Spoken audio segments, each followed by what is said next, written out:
Ireland, Switzerland, Sweden, and everywhere else. We got a special treat for you. We got Jammin J. Lamont on the line. J. Lamont, what's going on? Hey, how you doing, man? All right, man. Welcome to the Midnight Hour Radio Show, J. Lamont. The Midnight, that sounds like a revival show. The Midnight Hour Revival Show. Well, hallelujah. I'm so glad to be here with you guys, man. I'm having a good time. Man, wait a minute. We are too. You should have been in the studio with us, though. Yes, indeed. That would have been nice. Where are you at, man? You sound like you're in the Radio City Music Hall. Are you in the bathroom? Are you at I'm actually in the middle at a show in Richmond, California. I'm actually in my dressing room. Oh, okay. Look at that. He took time. You on the speakerphone. I'm supposed to be going on stage in just a few minutes, but I've already made them aware that I'm doing an interview with you guys, so I said I couldn't miss out on this. Oh, I'm glad you didn't, bro. Man, that is so much love right there, Jay Lamont, because you one of the most. I'm honored that you guys even asked me to be a part of this, so it really means a lot. So I appreciate you guys even wanting me to do this. So I said I can't help but do it. I can't help but do it. Yeah, we appreciate you, bro. Hey, make sure when you come to Cleveland, you come see us. Yes, sir. Right. Oh, you know what? I think I was just down that way not too long ago. Oh, man. When Mary J. Blige, he just came off tour. Oh, with wow. Mary J. Well, you know Blige. what? You can come back. I think it was at the Quicken Loans Arena. That was my first time performing in that particular building, which it was amazing. So I had a great time. So tell us, how did you get so funny, Jay Lamont? Oh, man, I don't know. It's kind of hard to say. I guess I was kind of what you would consider a class clown growing up, through junior high school and high school. I was always the type of person that, I always kind of wanted to get the attention from a lot of my friends. So I was always going around impersonating my teachers. And that was probably one of the first times that I actually performed in front of a crowd, is where sometimes there were times like in class, I would always be making funny noises. I would do impersonations, and the kids would be laughing. And the teacher would look up and say, "Who's doing all that? Stop all that! Y'all be quiet," or whatever. And they would say, "No, Mr. So-and-so, that's Jay. That's Jay doing all of that." So a lot of times they would end class early and allow me to get up in front of the class and do like a little performance. Exactly. And if the teacher liked it enough, he would give me a little extra credit. Hey, I can't say nothing. I used to do the same thing. My father used to have me at the dinner table imitating voices. I'm like, "Dad, I'm trying to eat." Come on over here and perform for your auntie, perform for these folks. Now, Jay, we can't have 5 million people listening to you without asking you to tell a joke, just one. Well, see, the thing about it is, with me, it's more different because I have a different type of act, because I do a lot of most of the jokes that I do is involved in routines that I do. Like, for example, if you were to go to a church and say that a Mexican preacher got up in the pulpit and preached like a black preacher, you wouldn't know how to take that, instead of saying, "Well, you know that God will," but it would be a Mexican preacher. "You know that God will. He will make a way. Ay, ay, ay. Ay, ay, ay. No matter where you go, está bien to quiere."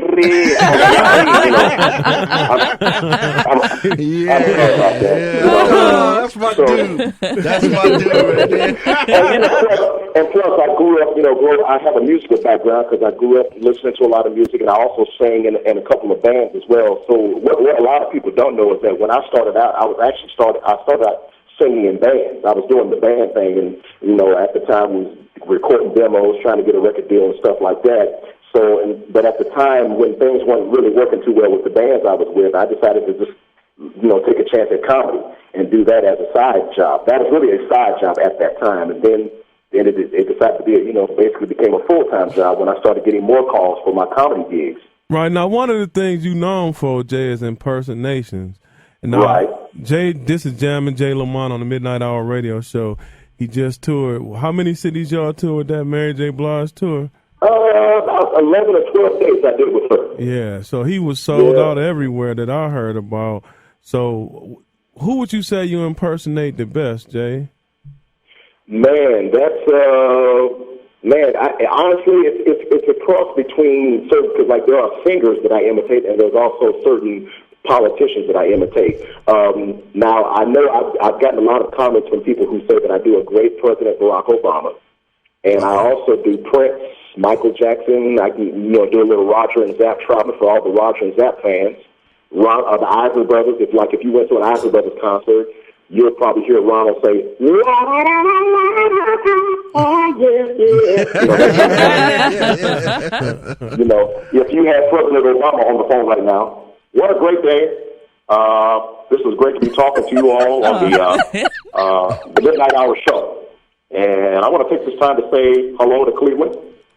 I know there are some things that I know I can't say at the White House that I can say to you all. So let me start by saying, what up? Holler at your boy.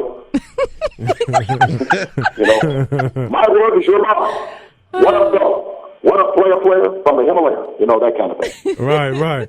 Man, I tell you, Jay, you so funny, it's unbelievable. Yeah, man, you the bomb, though, man. Listen, I watched you when you did Def Jam, son. Oh, you saw that? Yes, sir. I was only 12 years old at the time, so I just turned 25. So, yeah, that was... Oh, you were just a young pup. Man, you just had to throw that out there, didn't you? All right, so you're going to tell my age, right? You're going to tell my age now. Ain't nobody asked you about how old you was, son. I just said I'm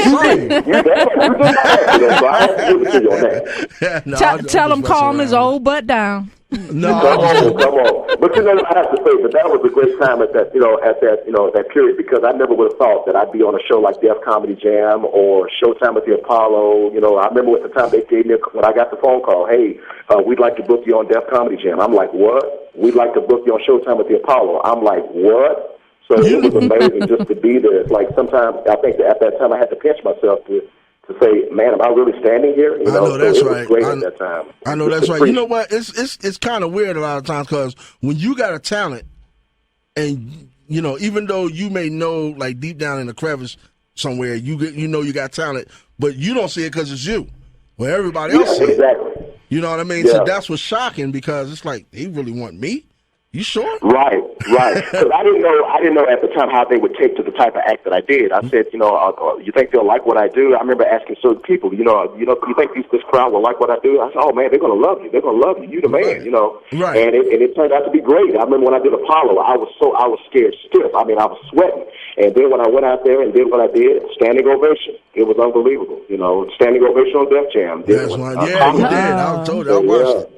Yeah, that was cool. Let me ask you this. This is Anna Redding. I'm friends with a lot of comedians, especially in the Cleveland area, some in Atlanta, all over. But, are you the type of comedian, like I have some friends, I swear to God, like I'm like, are you ever off the clock?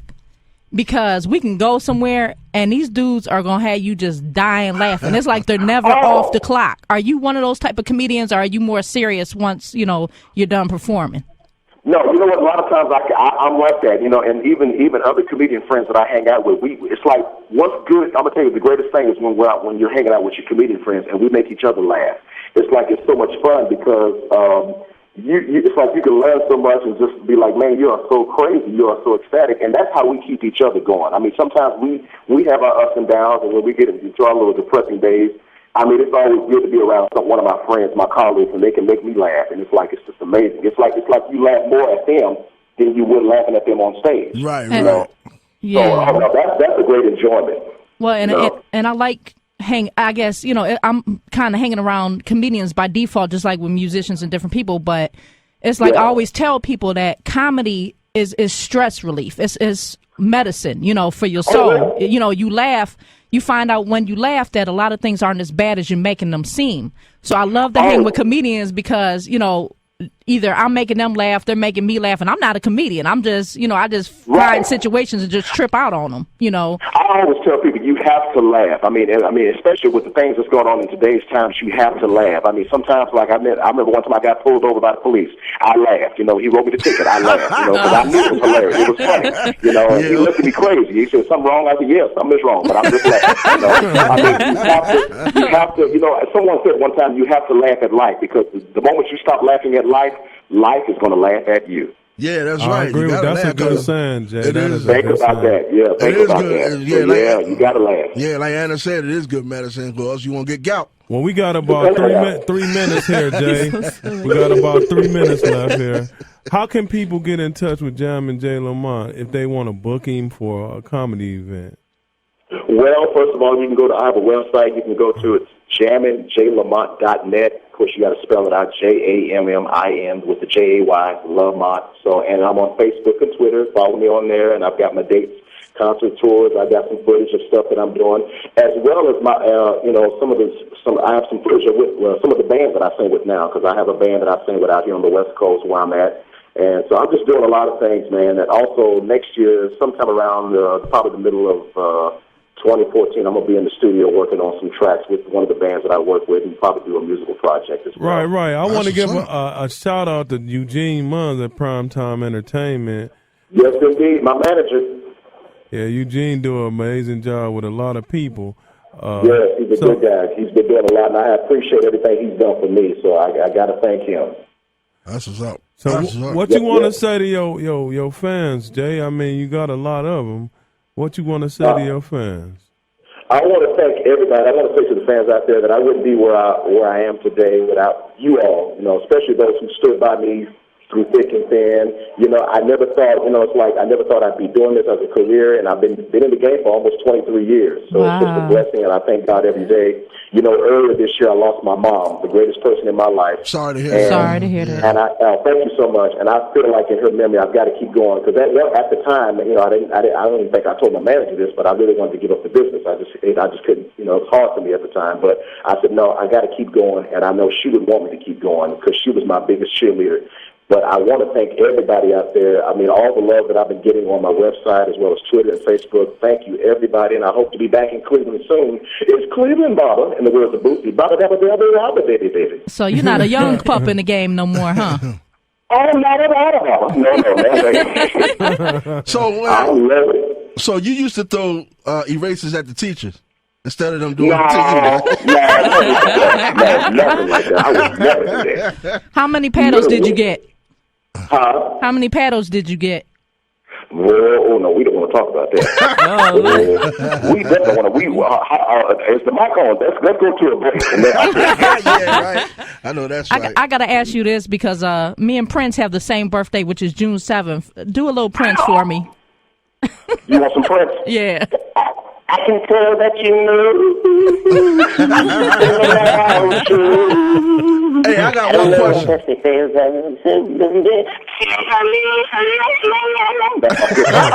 panties is going flying. The panties is going flying.